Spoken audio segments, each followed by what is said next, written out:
Welcome to Habs Unfiltered, episode 349. I'm your host, Blain Putvey, and I'm joined now by my co-host, Matt Smith. Good evening. And Trege, the tight t-shirt Wilson. Actually, it's pretty loose. This is a new shirt. Do you want to see what's on the back? Does the tag say medium? No. This is what it says on the back.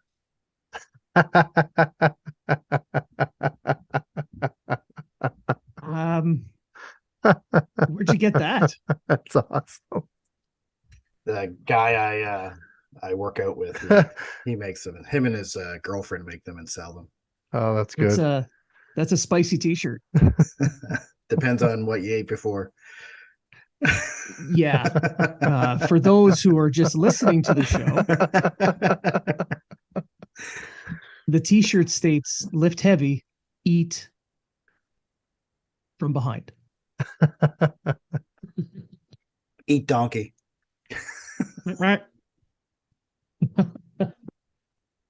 Well, it's been a while since we've been able to get on and record a show. Everybody's super busy. Clearly, Matt, you are the big hero out of this trio. I do my damnedest. No one could top the Air Force.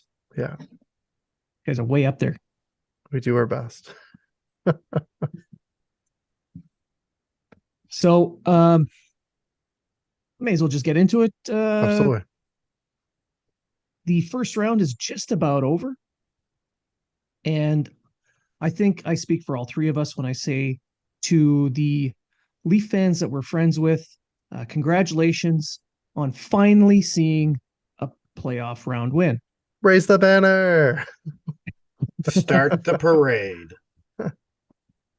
Yeah. I remember the others that are not our friends, those Leaf fans that like trolling, mentioning how winning the first round doesn't mean shit. It's pointless. Yet somehow I was watching TV and there were fireworks being thrown off in Nathan Phillips Square. Seems like they thought it was a big deal. I was told that if you don't win the Stanley Cup, it doesn't matter. Doesn't matter if you go in the first round or if you go in the final round. If you don't win, it doesn't mean anything. That's what I was told by Leaf fans. I'm not talking about Jeremy Ridgewell or Alex Hobson or good buddies at Offside. Those guys are reasonable. I'm talking about, the unreasonable Leaf fans who, are just mad because we won that series against them and then went on to the Stanley Cup final. So. Yeah, pretty much. Yeah. Now the second round, when it starts, as we record, it's Sunday the 30th. Boston and Florida are playing their seventh game right now. We're not going to know who Toronto is going to face off against, but they clearly have a favorite, and that's the Florida Panthers for some strange reason. I wonder why. Who knows? And our regular listeners are probably asking themselves, well, Blaine, what the hell does all this matter? This is a Habs podcast. Well, where Florida finishes makes a difference for the Canadians because they hold their first round pick this year. And if Florida is eliminated in the first two rounds, Montreal gets to pick 17th. It's the first two. Yeah, if they make the conference finals, then it changes. Right. Because you're in the final four, you're one of the four final picks. Yeah, I got it. Yeah. Before that's just where you finished in the regular season, correct? Yeah. That always confused because me how the playoffs, how that worked. Anyway, now I know. We haven't had to think about that for a couple of years now. Yeah. Then if you were a division champion, you occupy the next highest spots other than the last four. Right? Yeah. It drops down. Right. Yeah. The standings of whoever's left. Yeah. We're picking first to seventh, one or the other. Yeah, that's why for years Somewhere Montreal, between 1 and 7. yeah, that's why for years Montreal always picked like 24, 25, right? So Yeah. yeah, Really 'cause didn't work out for them. they would win the division and they do shit in the playoffs. Wow. And yeah. Hey, Oh, the most memories. series wins in the playoffs for a Canadian team since the year 2000. Since the year 2010, actually. Yeah. Yeah. Yeah, and I think they Hell, said, and I think they since said the year 2020. Yeah, and they were talking about like wins by a goaltender in the last X amount of years, and Price is like second or third on the list. Vasilevsky's like obviously ran away with it, other than this year. True. And no I comment. mean, No comment. let's be honest. Tampa really is run down. Like you mentioned earlier, Treg, they were pretty beat up. They were beat up. They're tired. I mean, 3 years in a row you go to the final. That's a lot of hockey. A lot of hockey, considering you stop in what? Almost in June and then start hockey again in September. And then 2 years ago, when they beat Montreal, it was even less. They were done in August, and hockey started pretty much mid-September. They had like a month off. I mean, I'm not taking away from what the Leafs did. The Leafs played very well. Like, they played well in that series. Their penalty killing was good. The power play was good. So I'm not taking away from the Leafs. I'm just saying that they didn't get. I don't think they got the best Tampa team. Is what I don't think. They took advantage of what they had in front of them, and what was in front of them was a Tampa team that was kind of beat up. And I think Tampa's run is pretty much done now. They've paid a shitload in assets to bring in players. I mean, the Hagel trade, everybody thought it was an overpayment to get Hagel, but he's a 30-goal scorer. Yeah. So the 2 first-round picks and the prospects, all that stuff made sense. Yeah. The Tyler Jeannot trade. That was a bad one. Yeah, 5 picks and a prospect, and I don't know. So I'll play devil's at. It's a first next year, a second the year after, and then a third, fourth, and fifth this year, plus Cal Foot. The first is a 2025. Yeah. Okay. The second's a 2024, and then it's 23, 23, third, fourth, 23. and fifth is all 23. Yeah. And then Cal Foot, who was a former first round pick himself. Yeah. Now, don't get me wrong. Jeannot was they were looking for that type of player to fill in their bottom 6, which I agree that was a need, but they really overpaid. And he was also not healthy when he got into the series. He came in as a necessity because that Isamont, or how do you ever say his name? He got hurt in the first game, missed game 2, and then when he was ready to go, he actually took his spot and was the better player. Hedman wasn't healthy. Stamkos wasn't healthy. Kucherov wasn't healthy. Yeah, lost Saranac in the first game. Saranac got lost in the first game. Yeah, Vasilevsky played like shit. But for going back to Jeannot, I'll play devil's advocate there. They're all in to win. Yeah. So that's what they needed. Yep. That's what they wanted. So that's why they spent the way they spent. They're like, we're throwing everything. Yes, it was an overpay, but if you kind of look at the overall picture, agreed. It's what they got, what they wanted. Yep. And they didn't care what they gave up. And he's got term left on his contract, et cetera, right? So, and they didn't care what they gave up to get him because they aren't looking at drafting anywhere near the whatever anyway. So. Right. But that's not where I was going with it, though, because I agree. You're all in. You spend it. The thing is, you've basically shot your entire load this year. You don't have anything really left that's enticing enough to bring in something to complete your team next season. Right. No, they're going to be mediocre, I think. By mediocre, I mean they're going to make the playoffs, but they're just going to kind of hang around for the next 2-3 seasons. They're going to be a very, very good team where they kind of, but not great. You know, they're not going to compete for that first spot. They might win a series here and there, but I think this is pretty much this was their swan. They're going to be like Washington, basically, the way Washington was before and after they won their cup. Like, we're okay. We're going to finish maybe top 3 in the division, but we're really not going to run away with anything. We may win a round. We may not. You know, Yeah. if we get lucky or have just that magical run, sure, we'll do it. But because I mean, Yeah, the I'm not Bergevin. sure about I'm not sure about the contract situation there, but Yeah. um, yeah, I give it 2 or 3 seasons and they'll be in a rebuild. Right. The one guy that's probably not going to be back will be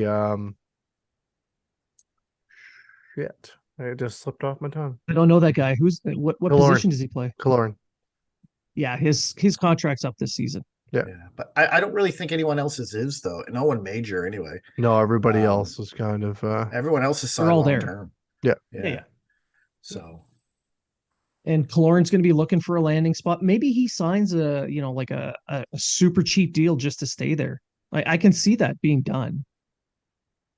they can just put Yeah. him on Yeah. LTIR until the playoffs, and then that's He what can they get do every. Kucherov. That's what they do every year. It works. It works for a lot of teams. True.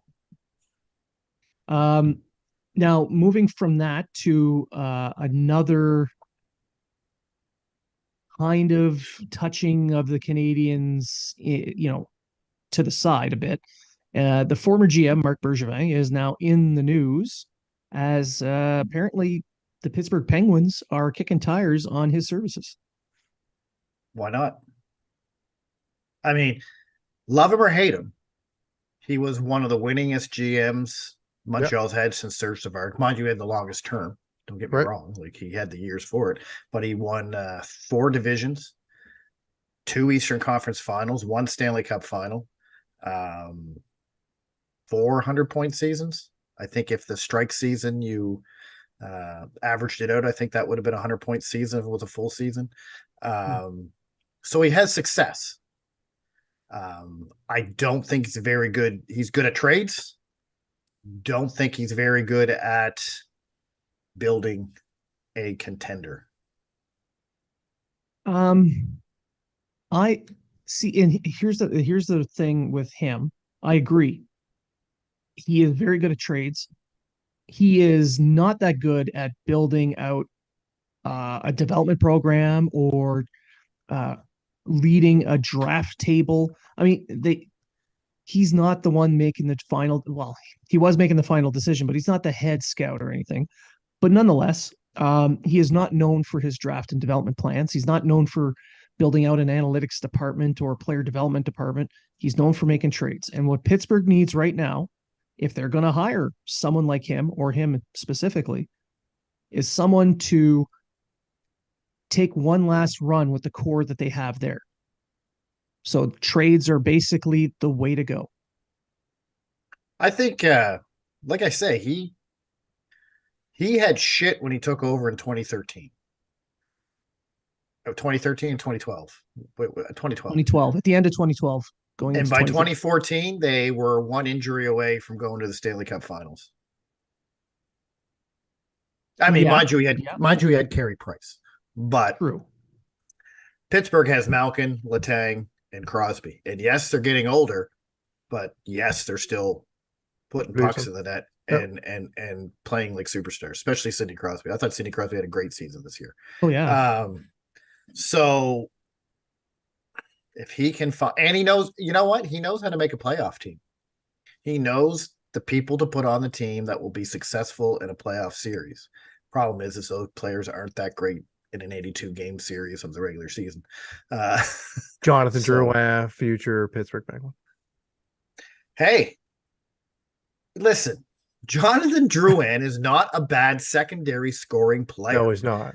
And he's going to help your power play. He's a great passer. He's a great setup guy. I thought he had an excellent season this season, considering the injuries and the amount he played. And I don't care what anyone thinks. Bergevin is the reason why everyone hates on Drouin, because he brought him in as the French superstar. He put his expectations way the hell up here, right? When all he's ever proven was that he was a player right here. Okay, I'll throw one more to you. Mike Hoffman, future trigger man of the Pittsburgh. Yes. There we go. Yes. Now, if let's say that happens, that someone actually trades for Mike Hoffman, would that mean that the Canadians somehow got some kind of return, or would they have to pay by padding him going out the door with a couple of draft picks for a team to take him? I think they pay. Probably. I agree. Probably a third. Jeff Petry's coming back to Montreal. Dear God, no. You know what? I wouldn't take a contract back. I would say, hey, No. I wouldn't give up a first. Don't get me wrong. No. But I'll say, hey, I got Mike Hoffman. He's going to get you 15 to 20 goals. You know, he has the shot on the power play. He didn't work out in Montreal because we had a shitty power play. But he could work out for your team. Take his, was it 4.5 or 3.5? 4.5, I think. 4.5. 4.25. Yeah. Take his 4.25 for the next year off our hands, and we'll give you a second round pick in this year's draft. And I don't know, Fairbrother. I don't know. So, you know what I mean? A left-handed defenseman. Yeah. Or a third round pick. Or a third round pick in Matthias Norlinder or something. I don't know. Something. Right? I can see that. That's honestly what I'd expect. They get rid of a contract. They free up $3.5 million, and they clear up a roster spot for a young player or whatever they want to put in there. Because if Montreal's smart, they stay away from the free agent. I don't think they should sign any free agents unless they're filling in the bottom line. And they don't have to. They don't have to fill in anything. They have people in Laval that can cover them holes. They did it all this year. Now, I mean, the trading of Hoffman out, when you mentioned Norlinder and Hoffman leaving, that would open up 2 spots under the contracts, which I think is a good plan, especially when you mention all those young players. You got some coming up for the first time. The Canadiens have 10 RFAs this season that they have to either sign or decide what the hell they're going to do with them. But I wouldn't say they have to stay away from UFAs altogether. I'm not saying they need them for the NHL. Oh, for Laval, for sure. Exactly. Right. That's where they should be going. You don't need to worry about the NHL team. You got plenty of players for that. But you want Laval to not just be competitive. You want them to really make a push because you want those young players to get that developmental time. Right. Well, and that's why I said you stay away from the FA table unless you're signing, you know, someone for the 2-way contracts. Someone you know is going to pass through waivers, and you can just bring them up when you need them. And something like what they did with Richard and that defenseman there, Bowie, and although I think they got Bowie in the trade, Belzile, those kind of guys. So, yeah, I'm all for that. But I mean, if we're going to go into we all know what's probably going to happen in the off season. Do we? There's been rumors, whispers in the wind, nothing really in your face. Carl Alzner's coming back. I heard Carlson from San Jose for Belzile and Huffman. I heard they ordered a Carlsbad beer, Posey. So the Pierre-Luc Dubois. Now, rumor has I've never heard of him before. Rumor has it Doc is the one that might be on the way. And if that's the case, nix the deal right then and there. No, I cannot. Done. I cannot believe that Hughes would trade Doc to get Dubois. I can't see it. I just can't. No. I don't think Hughes really cares if he gets Dubois or not. And that's why. That's why I don't think Doc is going to be on the table. He made that big trade for Doc last draft day, and Doc has looked extremely good. He's a possession monster. You don't trade those guys away when you like. He's just turned 22. You're not going to get rid of him. You can get Dubois for free if you wait an extra year. Maybe. Yeah. But the thing is, if Dubois wants to go there, if Dubois really wants to go there, he comes back, he signs. Winnipeg's going to go through a lot of changes, right? When your coach comes out at the end of a series and talks the way that he does and talks about the leadership group, then you've got the leadership group come out saying they don't agree with how it was handled. And then the GM says, we're sticking with the coach. Sticking with the coach, changes are going to happen. So whether that be Blake Wheeler, Mark Scheifele, Nick Ehlers, Dubois not coming back with an RFA status, etc. Hellebuck saying that he doesn't want to be part of a rebuild, etc. Changes are going to be made, and it might drop the prices of some of these guys. So we'll see how it goes. But I have kind of maintained the course. If Dubois wants to be there, he holds the cards as an RFA and can really ride this out to UFA status if he wants to. Or Montreal can be very aggressive, sign him to an offer sheet, which he'll likely sign. You give up, say, a first, second, third, whatever the hell the money's going to be. If they match, player can't be traded. And then I don't see them matching. To be honest with you, if they offer sheet him, why? I don't see them matching. Right? Then you get them for draft picks. Then you get them for draft picks. The offer sheet would be the final, the final grasp, right? But then you get them for they would try to trade. But then if you got, then you'd get them for draft picks. If they did match, he's stuck with that team for the rest of the year, can't be traded, and then all of a sudden he walks to the Canadiens in free agency. And I stick with kind of Cheveldav, and I'll tell you why. Maurice Richard, Paul Maurice, Maurice left that team. Because of the same thing that happened with Bonus. Right. There was no pushback. The leadership, Laine left that team. Because he said the dressing room was toxic and nobody was doing anything to change it. Now everyone's going to go on about Dubois' attitude. First of all, Tortorella was Dubois' coach in Columbus. Right? And he is not a Tortorella type player. Nope. I'll be honest. Is Dubois the two-way center that's going to play 100% both ends? No, he's not. He's not, right? However, you know what? Phil Kessel isn't either. Yet I don't see anyone complaining about Phil Kessel's attitude, right? Why? Because he had a coach was like, you do your thing, Phil. See ya, right? We know what you are. We know what you are. We're going to use you in that. Exactly. Right. Tortorella wasn't like that. Tortorella is you play the way I tell you to play, right? Or I'm fucking sitting you. And I think that's his exact words. So then he leaves there because, of course, there's tension. I don't think it's his attitude. I think it's just the coach wasn't happy coaching him, and he wasn't happy being coached by the coach, right? Just like several other players on that Columbus team were in the same boat. Laine comes over for Dubois. Dubois walks into this toxic locker room, and he's like, what the hell is this, right? I don't want to be here. This is terrible. All of a sudden now he has an attitude problem. Right. Because he was in two situations that were not good. Even Laine didn't like Tortorella when he got there. Even Laine had issues with Tortorella. So it's not just Dubois, it's the situations he was in. Yeah. And you want to say he's the next Drouin 2.0? Well, then you never watched Drouin or Dubois play because they're two totally different players. So they are, and because sorry, go ahead.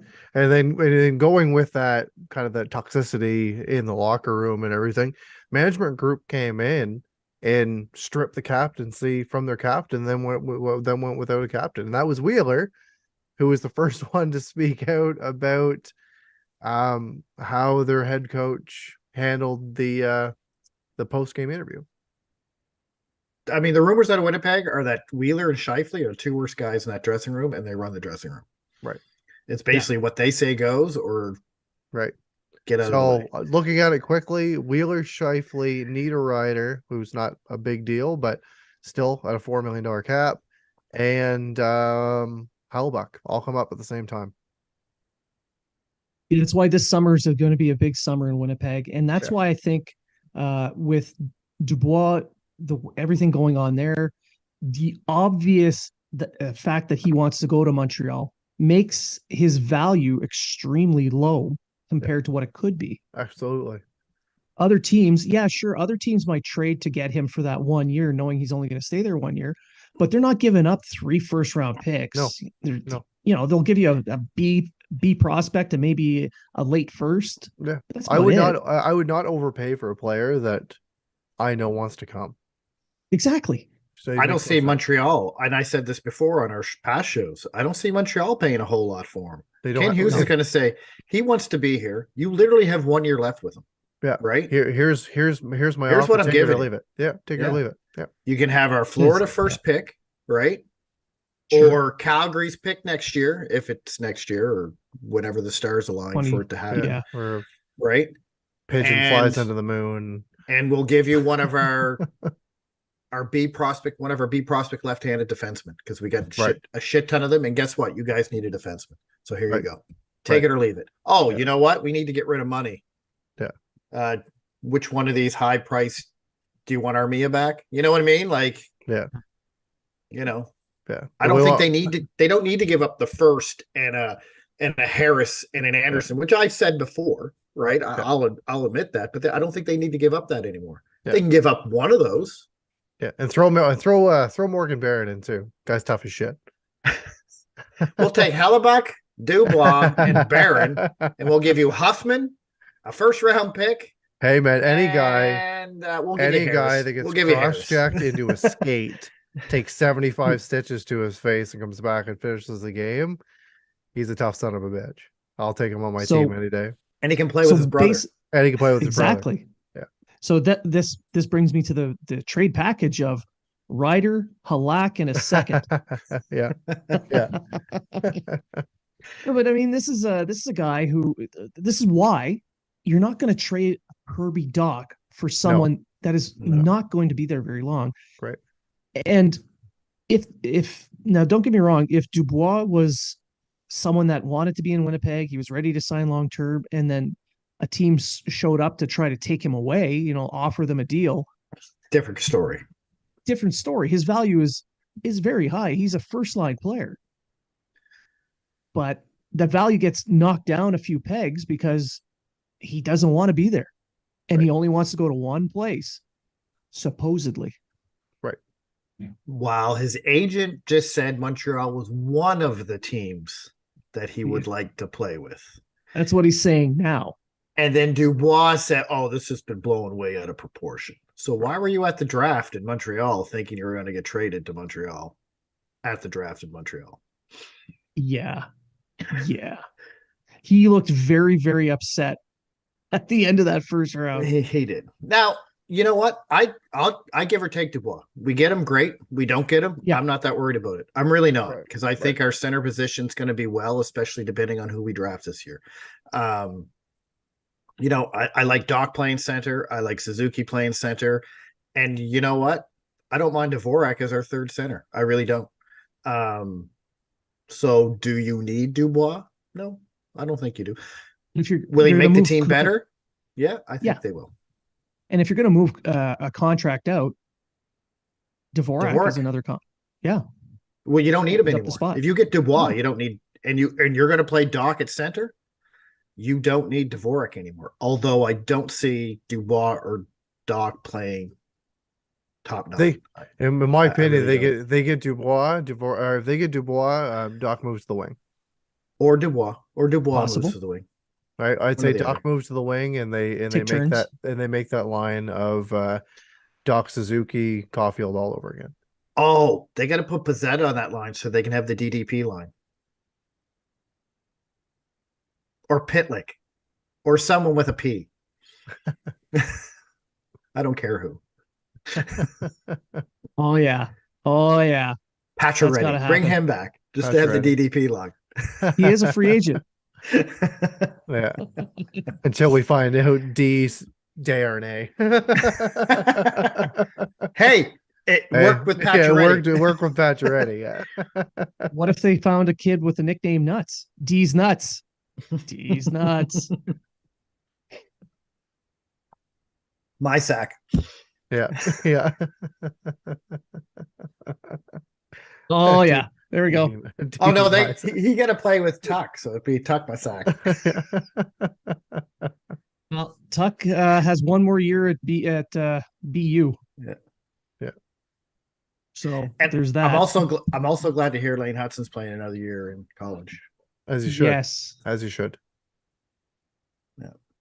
He does. Yeah, he does need a little bit more time just so he can grow a little bit more. add a little bit Right. more size, some Right. strength. But it's a good way to go. I mean, that's what they did with Caulfield, and it turned Right. out pretty good. Right. May you make the NHL or not? No, Not yet. Not yet. Bouillon says he has NHL material. Scored a game winner today. Habs are low on right-handed defensemen. If he has a good camp, does he make the team? I still think no, I still because don't think so. he hasn't played enough games in the last couple of years. I still think I think they throw him in as a top 4 guy in Laval, let him play, and he's one of the first call-ups if all goes well and he's allowed to come to the league. I totally agree. I think he's going to be, no matter how much of a camp he has, I think they're going to want to play in Laval just to get the minutes, get used to this fast. And I think he really needs to work on his defense. He does, especially at the speed at the professional level. Right. So Yeah. I just thought I'd throw that out there. We're talking about off-season shit, so why not? Yeah. And he's having a pretty good playoffs with London, so he is. Yeah, he's doing okay. I mean, he's only more than a point per game player. That's shitty for a defenseman. Garbage. It's garbage. And to finish it off, we go back to that Florida pick. You mentioned Dubois. That'd be a good asset to use in trading for him. But if the Canadians were to hold on to it, and let's say a certain Russian slides down, because rumor is that Michkov, while he may be a top 2 or top 3 skilled player in this draft, that Russian factor really will hurt him. Do you use that pick if Michkov's there? For sure. Yeah, I say you do. I mean, they can take the risk at this point. They had 11 draft picks this year. You can take that risk. You get a lot on the shelf. You can take that risk. If not, if not, there's going to be plenty of players that are going to drop just because of the guys that would go normally probably in the top 10 are going to be available with this pick and this draft because it is such a deep draft. I personally don't think Michkov falls out of the top 10. I actually don't. I think one of the top 10 teams is going to take a chance on him, especially I can see Columbus, especially a team that's not close to contending yet. Right. I think the odds are greater that he does end up in North America than not. Yes. I mean, it'll still be at least 3 years, but if he does drop that far, it's a no-brainer. You got to take him. There's just too much talent there, and you're high enough in the draft, and you have 3 second-round picks, 3 second-round picks coming up. 2. They have 2 this year. Yeah. Yeah. I say you take him. Yeah. I don't think he goes that far, though. I don't think he drops that far. I think he slides to 12. I can see that. The Coyotes. I can see that. Where the Coyotes are picking. Yeah. Their second pick in the draft, the Coyotes have. I totally see that because they're still a team that want to tank and get another high pick. So you get that really high skill player who's going to take 2 to 3 years before he even shows up. And by then you've got the new rink. Matthews is your captain. Everything's good. For me, I think if everything stays the same, Washington picks 7, 8. I think that's where he goes. That's why I was saying I don't think he drops 10 because I think Washington's going to pick him up. I think Washington pick him up. Maybe a team like Detroit takes a ring at him, right? So, but if he does go to Arizona, he'll look really good when they get to Houston. So right. Or Quebec. Kansas City or Atlanta. Or Atlanta for the 10th time. Yeah. Jesus. Anyway. Did you want to touch on the U18s a little bit? Not in this episode. I think we've pretty much covered everything we're going to cover. We'll get to that in a later one. Any final thoughts, Treg? If Atlanta gets a 13, they should be called the Thrashing Egg Flamers. Or the Trashers? Ooh. The Flashers. No final thoughts. Just say your prayers, eat your vitamins, drink your milk. That's all I gotta say, brother. And eat what? Ass. Lift heavy, eat ass, folks. Lift heavy, eat ass. So good. So classy. I love it. Matt, Never said I was save classy. save the class. Save the class here. I got nothing after that. I'll say the only thing I'll say, we're not touching on it. Because the draft lottery is coming up just over 7 days from now. Make sure you head on over and check out some of these top prospects. A lot of them did very well at the U18s. One shares my last name Yeah. and slap Chris Rock. I was just gonna say, and but keep your word, keep his girlfriend's name out your mouth. Yeah. All I gotta say. Yeah. So for me, I'd just like to thank everybody for sticking with us, listening, helping make us what we are so far already. And maybe we'll grow a little bit more, but just keep in mind that with the summer, with all the postings, as we're all still in the military, we're going to be rather busy. So our regular routine of putting out 2 to 3 shows in a week, we're gonna be slowing down. As you guys noticed last week, we only had the 1 show. We're gonna try and give you as many as we can through the summer, but we can't promise much. So please stay patient with us. Keep those emails coming. Keep those messages and DMs coming in. And remember, if you're